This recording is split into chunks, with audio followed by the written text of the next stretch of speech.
semua memikirkan soal netralitas dan memikirkan tentang kecurangan. Artinya apa? Artinya ada bibit di sini semua, bibit ketidakpercayaan kepada institusi. Kenapa itu muncul? Karena kita menyaksikan praktek-praktek yang terjadi. Jadi ketika kita bicara perubahan, maka yang menjadi agenda kita satu di bidang ekonomi, kita berbicara tentang mengubah dari yang eksklusif menjadi inklusif. Coba ditunjukkan slide berikutnya. Ini slide berikutnya aja supaya lebih singkat. Jadi kita akan mengalami kesulitan karena ada contoh di sini. Mengapa sebuah negara bisa gagal? Karena negara ada yang eksklusif, inklusif, ada yang ekstraktif. Institusi ekonominya, kalau inklusif, akses luas ke perekonomian. Kalau ekstraktif, konsentrasi ekonomi di elit. Kemudian playing field-nya setara. Kalau yang ekstraktif, pasarnya menguntungkan elit. Akses pendidikan dan sumber daya itu setara. Kalau ekstraktif, terbatasnya akses pada pendidikan dan sumber daya. Kemudian dukungan inovasi dan eksklusif ada, tapi ekstraktif minim. Bahkan dalam ekonomi yang inklusif ada perlindungan haki, tapi kemudian pada saat ekstraktif minim perlindungan haki. Ini dalam institusi ekonomi.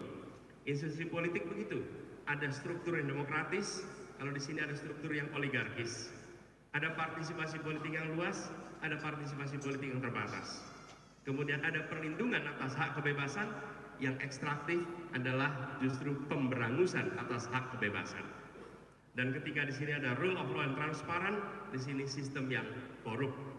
Dan pemimpin akuntabel menjadi pemimpin yang tanpa akuntabilitas. Ini contoh negara yang gagal, bisa gagal karena itu. Kita lihat kemudian slide berikutnya. Apa yang kemudian terjadi?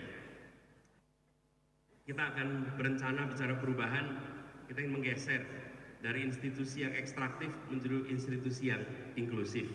Pemerintah sebagai penguasa bergeser menjadi pemerintah sebagai pelindung, dan pendekatan top down diubah menjadi pendekatan yang kolaboratif, yang setara dan memberikan kepastian.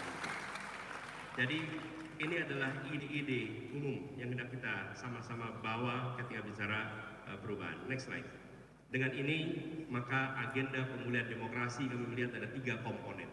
Pertama adalah mewujudkan hukum yang adil, transparan, dan mengayomi. Yang kedua, memberantas korupsi, kolusi, dan nepotisme, dimulai dengan komitmen yang paling puncak untuk tidak mencampur adukkan antara benar dan salah, antara korup dan tidak korup di dalam seluruh pengambilan keputusan. Yang ketiga adalah menjamin kebebasan berekspresi, yang kemudian diantaranya ada ini semua. Dan ini semua Bapak sekalian adalah contoh 3 agenda tentang perubahan terkait dengan demokrasi yang ingin kita kerjakan bersama. Ini sebenarnya gambaran umum, insya Allah kita bisa diskusikan sama-sama. Kurang lebih mohon dimaafkan. Terima kasih. Assalamualaikum warahmatullahi wabarakatuh.